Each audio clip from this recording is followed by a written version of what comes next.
नमस्कार। आज एक एक्सपेरिमेंट करेंगे, देखते हैं कितना पसंद आता है।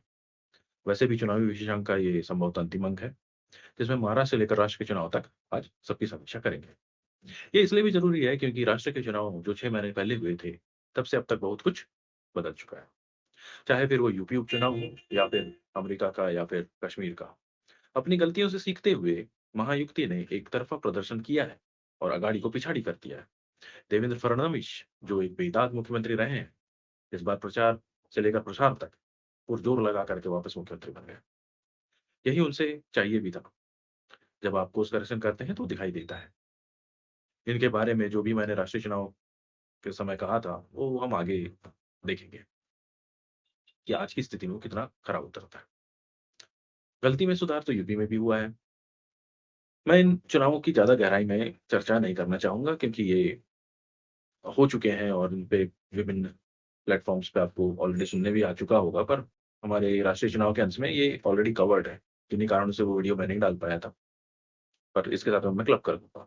तो आपको पूरा एक संपूर्ण समीक्षा इन 6 महीनों की जो भी चुनाव हुए उनमें झारखंड एक ऐसा स्टेट है जहाँ करप्शन के दागों के बावजूद वही सरकार चुन के आती है। तो यहाँ पे मेरे ख्याल से जनता को और सरकार में जो बैठे हैं उनको कोर्स करेक्शन करने की ज़रूरत है। ये अच्छा कर जाएँ अच्छा है किसी अ, वरना फिर जैसे बाकी जहाँ जगहों पे हुआ वैसा आगे चल के वहाँ पे भी होगा। तो इसलिए बेहतर है कि आप अपने पाप का घड़ा भरने से पहले सब सही कर लो। बाकी वीडियो लंबा होने वाला है क्योंकि इसमें हम यूएस इलेक्शन से लेकर के महाराष्ट्र तक और सेंट्रल इलेक्शन तक के सब चीज़ पे चर्चा करेंगे। जम्मू कश्मीर भी इसमें हम कवर करेंगे जिस पे ज़्यादा चर्चा कहीं नहीं हुई। देखिए पूरे साल चुनाव कुछ गिने-चुने मुद्दों पर ही लड़ा जाता रहा है। जैसे अडानी अ, EVM favourite topic Ladli Behna आदि। सो इस बार भी चुनाव में कुछ खास बदला नहीं था और नहीं आगे आने वाले चुनाव दिल्ली के जो चुनाव होने वाले हैं उसमें कुछ खास बदलने वाला कुछ नहीं है। उसमें आम आदमी पार्टी मेन है तो वो कुछ नए एजेंडे पैदा कर दे तो बात अलग है पर ग्राउंड पे तो उनका भी काम ढीला ही है। इसलिए पूरे 6 महीने का हम आकलन कर रहे हैं और जो स जो ये समीक्षा है, ये पूर्ण रूप से विस्तृत हो जाती है। अ, अब और एक विस्तृत चर्चा के रूप में आपके सामने आती है जिसमें अ, कई छोटे राज्य हैं, बड़े राज्यों पे भी हम चर्चा कर रहे हैं और साथ-साथ सेंट्रल तो ऐड हो ही जाएगा जब वीडियो के एंड में हम उसे इस वीडियो के साथ में लगा देंगे। चलिए शुरुआत करते हैं भारत के सर यानी जम्मू कश्मीर से। 8 अक्टूबर 8 अक्टूबर को अ, जम्मू कश्मीर का इलेक्शन का रिज़ल्ट आता है और ये अ, पता नहीं क्यों इसमें बड़ा अच्छा परफ़ॉर्मेंस हुआ, बीजेपी का ये बोल कर टाल दिया गया, पर मुझे नहीं लगता कि उतना अच्छा कुछ ख़ास परफ़ॉर्मेंस हुआ था क्योंकि आपने कश्मीर घाटी पे इतना काम किया है, फिर भी आप वहाँ पे एक सीट नहीं जीत सकते। तो आपके मुस्लिम कैंडिडेट भी हार जाते हैं। तो क्या चल रहा है वहाँ पे मतलब सोच जो है वो इतनी ज़्यादा करप्ट है कि उनको काम भी नहीं दिख रहा वहाँ के लोगों को। तो फिर आखिर में यही सोचना पड़ेगा कि स्टेट का जब दर्जा देना सही था, जब सोच ही नहीं बदल रही। अगर किसी को काम भी नहीं दिखता तो फिर क्या दिखता है? तो अ,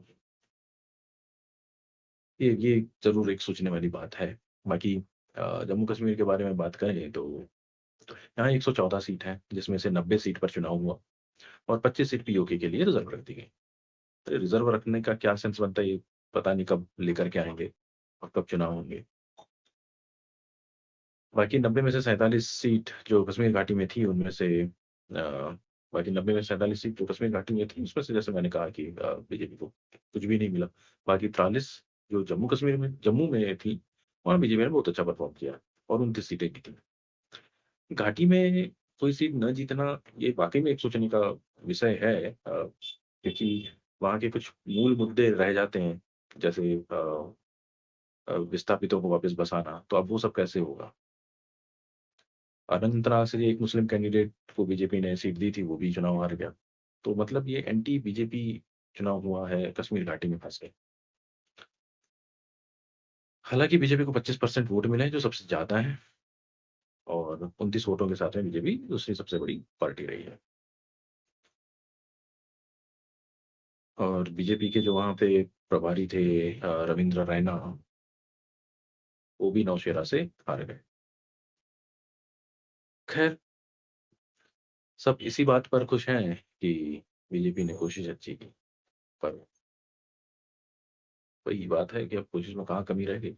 एक सीट तो आनी चाहिए थी कम से कम, या आप ये कह लीजिए आपके पास में जब लोग हैं जो लड़ सकते हैं, उन्हें उतारना चाहिए था। जैसे कश्मीर घाटी में अनुपम खेर को ट्राई कर सकते थे, कुछ इस तरीके से कुछ अतरंगी करा जा सकता था, जो आपको सपोर्ट भी कर रहे हैं। हो सकता है कुछ सीखने को ही मिलता अलग तरीके से। हाँ, अपने वादे से बीजेपी मुकरी नहीं और चुनाव करवाया। बाकी मैंने लोकसभा चुनाव परिणाम आने पर जम्मू कश्मीर के मुद्दों पर कुछ और चर्चा की थी, जो वो हम आगे देखेंगे। साथ ही मध्य प्रदेश और छत्तीसगढ़ के चुनावों पर भी उसमें चर्चाएं हैं, जिसको आप देख सकते हैं। मध्य प्रदेश और छत्तीसगढ़ के लिए खास तौर से देखेंगे कि वहाँ वहाँ अखरता है। क्यों अखरता है वो सब इसमें आपको देखने मिलेगा, मैं रिपीट नहीं करना चाहता। यूएस में ट्रम्प की वापसी हुई है।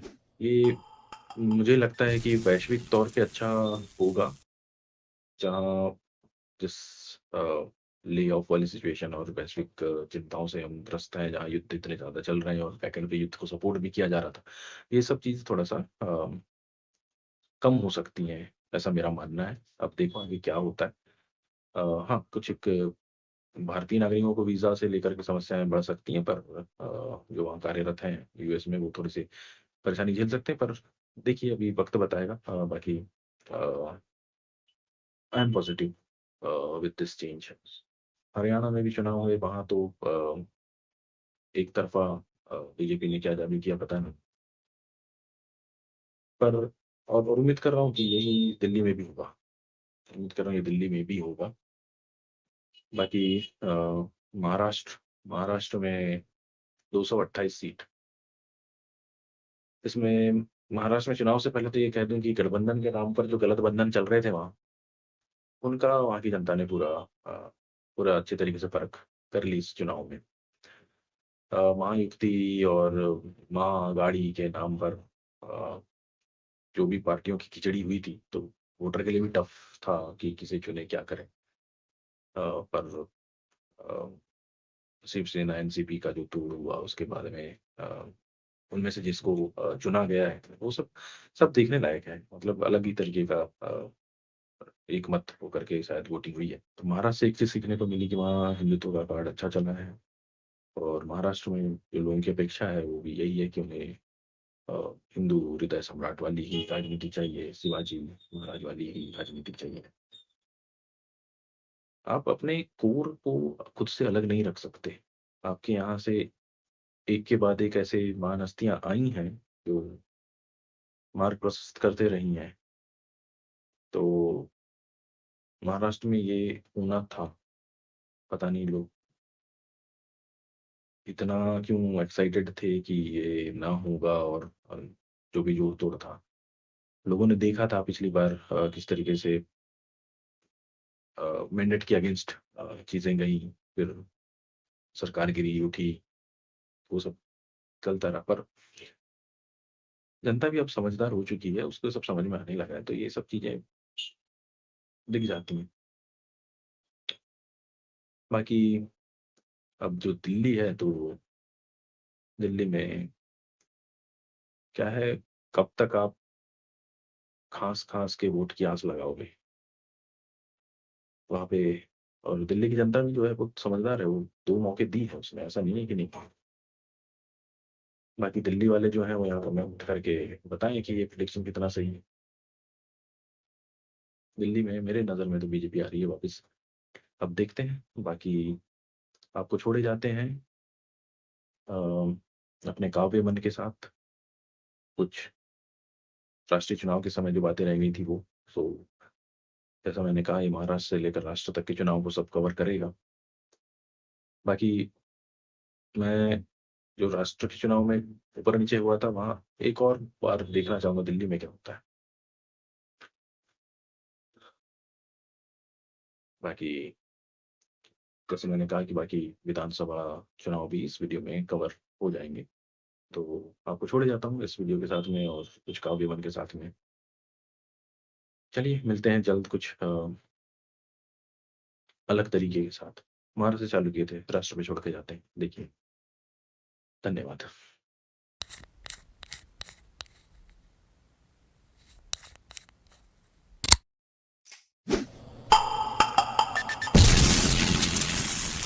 चुनावी रण में कुछ तीव्र तीक्ष्ण तलवारें हमारी भी दोनों पक्ष सुनकर ये सूचना जनहित में जारी की। एक तरफ तो हार कर भी फर्क नहीं पड़ता और दूसरी तरफ जीत कर भी घनघोर असफलता। फलसफा कह लीजिए, देश की सोचिए, रहना यही है। अपनी जेब भर लीजिए, अपनी जेब भर लीजिए, साथ वो धन जाना तो नहीं है। कभी मन है चुनावी माहौल में भी कविता निकल आती है। खैर, चुनाव के परिणाम आ चुके हैं। कहीं बहुत ज़्यादा खुशी है, कहीं बहुत गम है। कुछ आश्चर्यचकित करने वाले अंजाम आए हुए हैं, उन पर भी मंथन चालू है। पर हम ये सब कुछ नहीं करेंगे, क्योंकि जिनके पास में ज़्यादा बेहतर संसाधन हैं वो ये काम बखूबी कर रहे हैं। तो हम करेंगे क्या? हम निष्पक्ष भाव से इस पर चर्चा करेंगे, अपने विचार रखेंगे, और क्या। सबसे पहले यूपीए से शुरू करते हैं। यूपीए की अगर तारीफ करें तो अखिलेश, ममता और राहुल तीनों ने ही बहुत अच्छा काम किया है। अखिलेश यादव जी ने जो समीकरण बनाए बिठाए, जो भी बोलो आप, चुनावी रण था, उन्होंने अपने तरीके से बहुत बढ़िया प्लानिंग की और उसका अंजाम उनको दिख रहा है। और राहुल गांधी, कोई हंसे मजाक उड़ाए चाहे जो भी करे, अब इसमें जो कुछ बन सकता था उन्होंने किया और सफलता पाई। अब नैतिकता के आधार पे कितना सही था, कितना गलत था, कितनों का फायदा हुआ, नुकसान हुआ, वो दूसरा विषय है। और उसके लिए कांग्रेस की जो शुभचिंतक हैं वो ज़्यादा बेहतर तरीके से सोचें कि किस और तरीके से, अच्छे तरीके से किया जा सकता था कि लोगों के साथ में छलावा न होता, अगर हुआ है तो। अब बात करते हैं एनडीए की। भाई, एनडीए को जो ये परिणाम मिले हैं, और एनडीए में भी खास करके बीजेपी को, क्योंकि बाकी के दलों ने तो अच्छा ही कर लिया, बाकी के दलों ने अपने हिसाब से अच्छा ही कर लिया। सिर्फ जो उधार के ये डिटर्जेंट पाउडर में सफाई करते हुए लेके आए थे उनको छोड़ दें तो, बाकी बीजेपी और एनसीपी को छोड़ दें तो मेरे ख्याल से बाकी सब ने तो ठीक ही किया है, बहुत अच्छा किया है इनफैक्ट। तो सबसे पहले इसमें देखिए, अगर जिम्मेदारी उठेगी तो सबसे पहले बीजेपी जो सबसे बड़ी घटक दल है इसमें, तो उसके ऊपर ही सबसे ज़्यादा जिम्मेदारियाँ उठेगी। तो सबसे पहले तो उसी को मंथन करना चाहिए, क्योंकि भैया आप तुष्टीकरण की राजनीति नहीं करते। आप का जो कोर वोटर है वो आपके साथ में जुड़ा ही हुआ है, चाहे वो आपकी ये स्थिति हो, पर आप उस पर क्या इतना ध्यान देते हैं? आप नया वोट बैंक बनाने के चक्कर में कभी कहीं भग जाते हैं, कभी कहीं। ये सही नहीं है। आपका जो कोर वोटर है वो देश की सोचता है, आप उसकी सोचिए, आप इस देश की सोचिए। आप इस देश में जहाँ कहते हैं करप्शन नहीं चाहिए, वहाँ आप करप्ट लोगों को लेकर आ जाते हैं पार्टी में। यार, ये क्या बात होती है? नुकसान तो होगा, दिखता है सबको, कहीं ना कहीं नुकसान होगा ये सब चीज़ों का। तो गहरा मंथन करने की ज़रूरत है, क्योंकि आपका कोर वोटर जाकर के धूप में, थोड़ी गर्मी में आपको वोट करके आता है, गालियाँ खाता है, वक्त सुनता है, क्या क्या कहते हैं लोग, सब सुनना पड़ता है। तो आपको मंथन तो करना पड़ेगा, क्योंकि क्या फ़ायदा है इसमें उसका? कोई फ़ायदा है नहीं कोई। आप मध्यम वर्गीय को बड़ा भारी राहत पैकेज दे रहे हो, ऐसा कुछ नहीं है। आप जो बहुत जिनकी आय कम है उनके लिए आप कोशिश कर रहे हैं, ज़रूरी है, करना चाहिए। और या तो बड़े बिजनेसमैन के लिए कुछ पॉलिसीज़ आ रही हैं, जो मध्यम वर्गीय वो तो गया कहीं पे भी नहीं है, और वही आपको जाके वोट करके आता है। तो वो अगर कर रहा है तो क्यों कर रहा है? वो देश की सोच करके कर रहा है, और आप देश के नाम पर इस तरीके की हरकतें करेंगे तो वो नहीं चलता। खैर, जो बड़े बड़े मुद्दे रहे, जिनके जो समझने पर, जो इतना निजी आकलन मैंने किया है सीमित संसाधनों से, तो उस पर से जो मेरा निष्कर्ष निकलता है, जो मेरे विचार हैं, वो ये है, भाजपा को मोदी जी को सोचना पड़ेगा, गहराई से सोचना पड़ेगा। वो क्यों सोचना पड़ेगा और मैं क्यों बात कर रहा हूँ इस चीज़ की, क्योंकि देखिए किसी और देश में ये प्रधानमंत्री होता ना, तो आज इतना सोचना ही नहीं पड़ता, इतना कुछ कहना नहीं पड़ता। हम ये कहते होते कि काश हमारे पास में ऐसा प्रधानमंत्री हो। जब है हमारे पास में तो हम उसकी वैल्यू नहीं कर रहे। हमारे पास में आज की तारीख में ऐसा प्रधानमंत्री है जो विश्व स्तरीय है, और फिर भी हम अगर उसका साथ छोड़ के कहीं और जा रहे हैं। और ऐसा नहीं है कि सिर्फ हवाई बातें हैं, काम हुए हैं ज़मीन पे, सबको दिखाई दे रहा है। अब आपको वो सब चीज़ें छोड़ करके जाति समाज और हिंदू मुसलमान नहीं करना है तो करते रहिए, अपने काम पे भरोसा रखो और आगे बढ़ो। बस मैं तो ये बोलता हूँ, सबका साथ सबका विकास, यही था ना। चेंज करो सबसे पहले तो ये सब, जिसका साथ उसका विकास। और क्या था, अब की बार 400 पार। क्यों 400 पार भाई, क्यों, क्या कर लोगे 400 पार करके? आइए गहराई से कुछ चर्चा करते हैं। सबसे पहला बड़बोलापन, ये अभी की बात नहीं है, ये बहुत पहले से चला आ रहा है। अमित शाह जी जिस भी चुनाव में 2014 से ही जाते हैं तो इतनी लंबी लंबी सीटें हाँक के आते हैं कि बस। तो इतना ज़बरदस्ती क्यों बड़बोलापन रखना है? और वही आदत फिर ट्रांसफ़र होती है।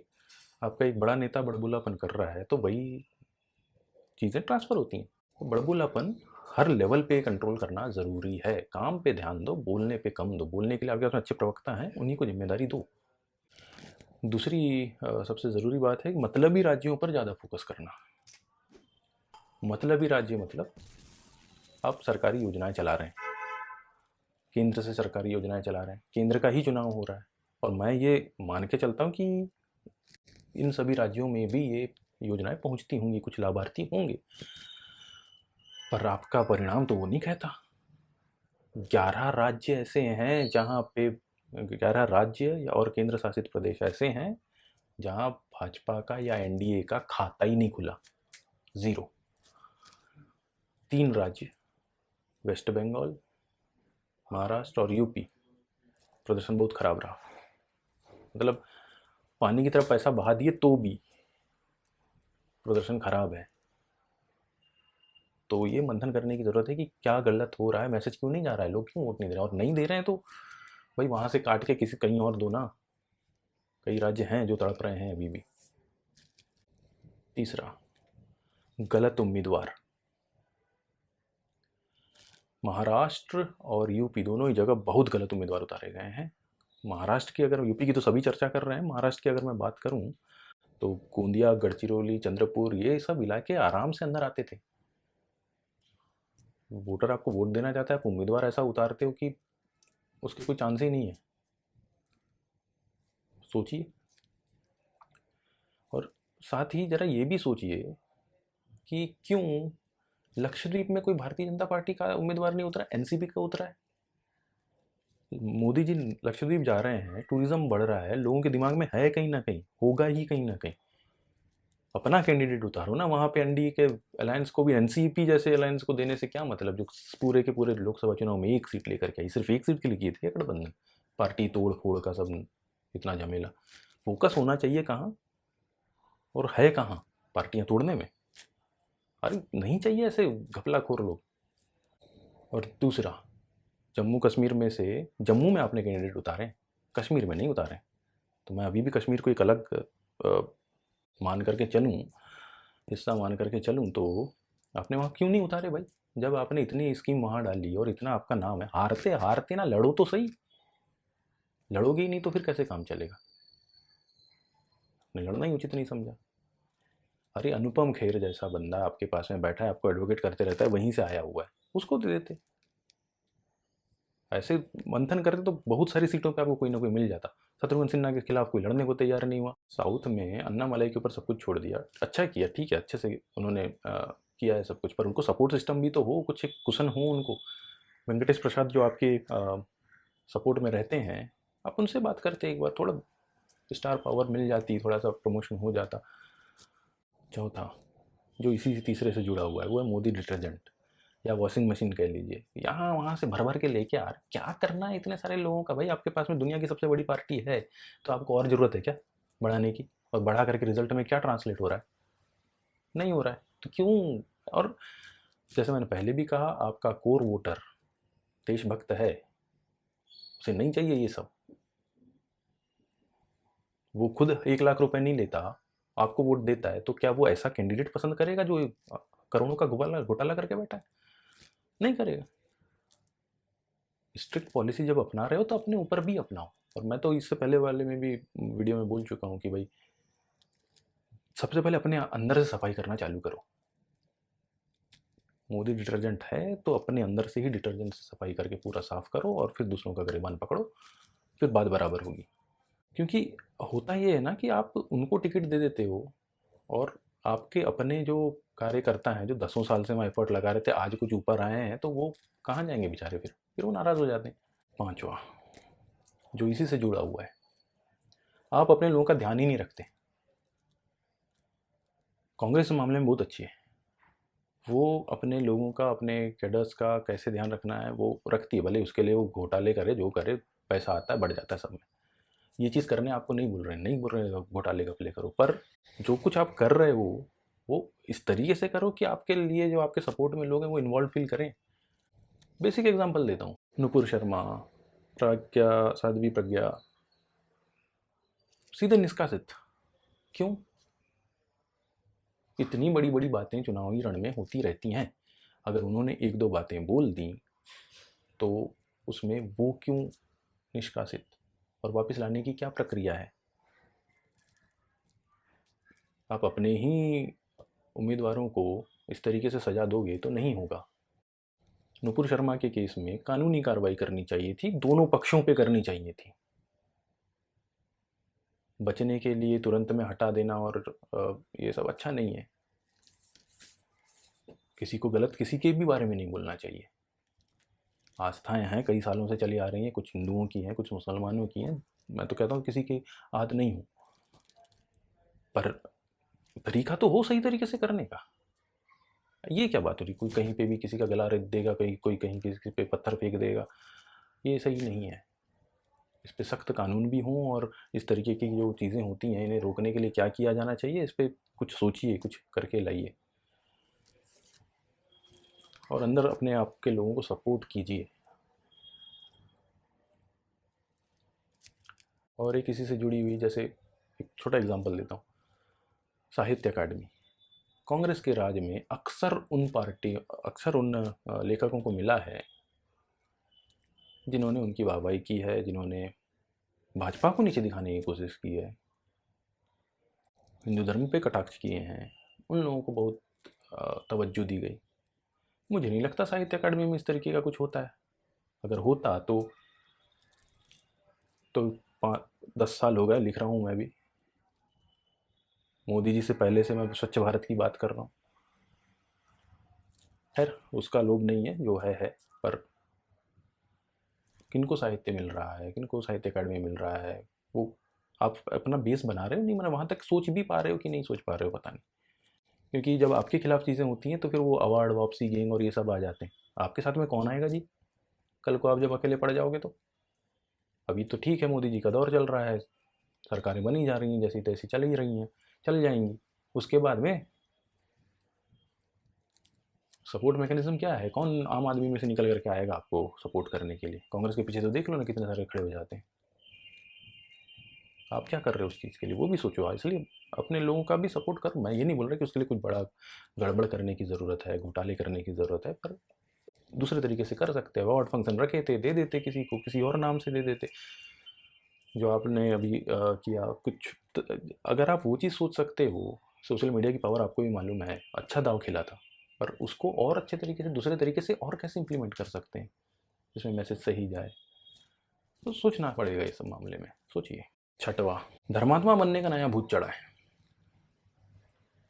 पता नहीं ऐसी क्या लालसा है, कभी आपको पसमंदा पसंद आ जाते हैं, कभी पद्मश्री के नाम पर आप मुलायम सिंह यादव और शरद पवार को भारत ये क्या पद्मश्री देना चालू कर देते हैं। क्या ज़रूरत है? किसी ने दिया आपको कभी? इन लोगों ने दिया कभी जब इनकी सरकारें थी? या फिर आप ये सोच रहे हैं कि कभी इनकी सरकारें आएंगी तो आपको देंगे। अरे भूल जाओ, कोई नहीं देना। जिसने काम काबिलियत का किया है उसको दो। इन्होंने क्या काम किया है?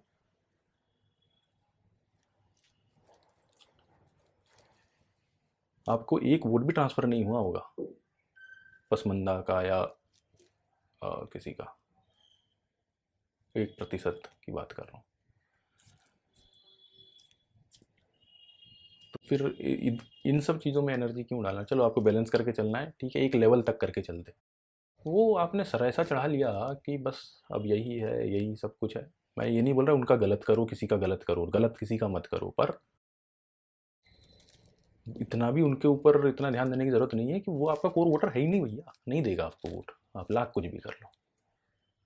और इतना कड़वा सच जान लीजिए, आप लाख कुछ भी कर लें, आप सबको खुश नहीं रख सकते। जब आप सबको खुश नहीं ही रख सकते तो अपनी एनर्जी उस जगह डालो जहाँ से आपको फ़ायदा हो। वेलफेयर स्कीम्स जो दूसरी जगह चलनी चाहिए उन पे फोकस करिए, जो ज़्यादा अच्छे से कारगर हों। आपने पद्म पुरस्कार में बहुत अच्छा काम किया है, आम जनता को लेके आए हैं, पर कुछ एक पद्म अवार्ड तो समझ में ही नहीं आते, खास करके फिल्म इंडस्ट्री में जो बटे या नेताओं को जो बटे। मेरी नज़र में तो पद्म अवार्ड वो होने चाहिए जहाँ पे देश को कुछ उस शख्सियत से फ़ायदा हुआ हो, देश एक कदम आगे बढ़ा हो उनके एफर्ट से, और जब ऐसा कुछ एफर्ट दिखे तो उसे आप इनाम में दें, ऐसी मेरी सोच है। बाकी आप बेहतर जानते हैं। खैर, ये जो 5-6 मुद्दे जो हमने गहराई से चर्चा करी, इसकी जिम्मेदारी कौन लेगा? मेरी नज़र में 2 लोग तो हैं। क्योंकि महाराष्ट्र को थोड़ा करीब से जानता हूँ, तो देवेंद्र फडणवीस, और पूरे भारत के परफॉर्मेंस की अगर बात करें तो जेपी नड्डा। इन दोनों का क्या रोल था, कैसे गड़बड़ हुई, बहुत सख्ती से इस पे कार्रवाई होनी चाहिए। क्योंकि मुझे नहीं लगता कि जेपी नड्डा की मर्ज़ी के बिना किसी को भी ऐसी टिकट मिलती होंगी। और पर्टिकुलर एक राज्य में, एक क्षेत्र में अगर आप नीचे गए तो आपका ध्यान कहाँ था? देवेंद्र फडणवीस से नाराज़गी इस बात पे है कि क्या तुम्हारा ध्यान सिर्फ पार्टियां तोड़ने में था, या तुम्हारी इतनी जिगरी संबंध हैं अजीत पवार से और बाकी लोगों से वहाँ, जो एनसीपी आप तोड़ करके अपने पाले में लेके आ रहे थे। बात करें अच्छे की, तो कुछ एक चीज़ें बहुत अच्छी हुई हैं। 8 राज्य ऐसे हैं जहाँ पे पूरे की पूरी सीटें एनडीए को मिली हैं या बीजेपी को मिली हैं,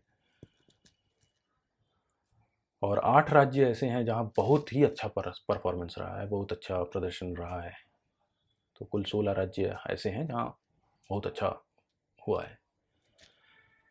तो ये तो एक बहुत अच्छी बात है। अब इन्हीं अच्छाइयों में से कुछ एक बिंदु निकाल के लाया हूँ।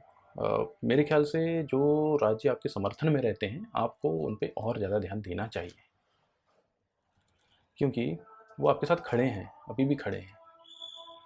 हारने का तो विश्लेषण सभी कर रहे हैं, मैं जीतने वाले एक राज्य मध्य प्रदेश का विश्लेषण अगर कर दूं तो सारी सीटें आपको मिली, बनस्पत इसके कि वहाँ पे उतना इन्वेस्टमेंट नहीं हुआ है, अपेक्षाकृत तो कमी हुआ है ना यूपी से, फिर भी आपके साथ जुड़े हुए हैं। तो ध्यान रखिए, एमपी अकेला नहीं है, हिमाचल प्रदेश है, या आसाम हो गया, आपको उड़ीसा में अच्छा हुआ इस बार, तो छत्तीसगढ़ बहुत अच्छा करके दिया है। ऐसे राज्यों का ध्यान रखिए, आपके साथ जुड़े हुए हैं, आपके लिए सोचते हैं ये राज्य, और रिज़ल्ट ट्रांसलेट होता है।